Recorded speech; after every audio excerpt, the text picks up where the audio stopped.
નમો નમઃ. હું કેવિલ ગોર. આજે અમારા વેદ ગુરુજી નો શતાબ્દી મહોત્સવ નિમિત્તે આજે થોડીક વાત કરશું. જે મંત્રો દ્વારા, જે વિદ્યા દ્વારા, જે જ્ઞાન દ્વારા આજે આ સંસારની અંદર યજ્ઞ, જપ, તપ, દાન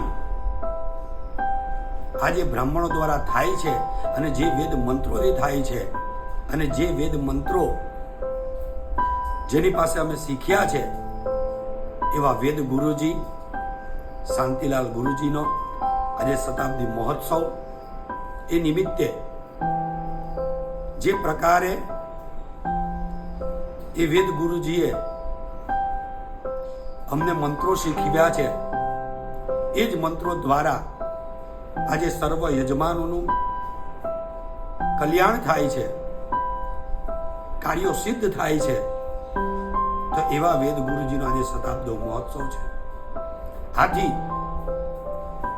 એ વેદ ગુરુજીની યાદો કરીએ તો કોઈ પણ કર્મ કરવા પહેલા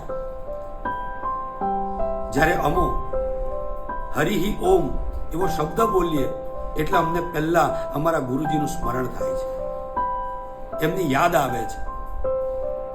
આથી જેટલા બ્રાહ્મણો, જેટલા મારા યજમાનો અને જેટલાનું બ્રાહ્મણો દ્વારા, મંત્રો દ્વારા જેટલા લોકોનું કલ્યાણ થયું છે, એ સર્વ લોકોને આજે શતાબ્દી મહોત્સવે એક જ વિનંતી છે કે તમે આજે કોઈ પણ દેવોની પૂજા કરો, કોઈ પણ ભગવાનની પ્રાર્થના કરો, કોઈ પણ ભગવાનની માળા કરો, તો એની અંદર એક પ્રાર્થના કે અમારા વેદ ગુરુજી ના આશીર્વાદ અમારા ઉપર હતા, છે અને આગળ પર રહેશે જ. એના માટે ઓમ વેદ નારાયણાય નમઃ આ મંત્રની એક માળા, એક જપ જરૂર કરજો, અને એનાથી જ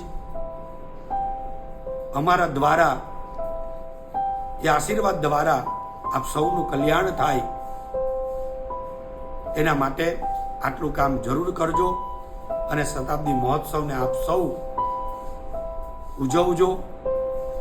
આજે દરેક પાઠશાળામાં, સંસ્કૃત પાઠશાળાની અંદર બ્રહ્મ ભોજન દ્વારા, વેદ પારાયણ દ્વારા, દરેક કર્મો દ્વારા કંઈ ને કંઈ અલગ રીતે ઉજવવામાં આવી જ રહ્યો છે. પણ આપ સબ યજમાનો અને અમારો વિડીયો જ્યાં સુધી પહોંચે તે દરેક લોકો ઓમ વેદ નારાયણાય નમઃ ના જપ જરૂર કરજો. સ્મરામો વયમ સદગુરુમ શાંતિલાલમ નમઃ.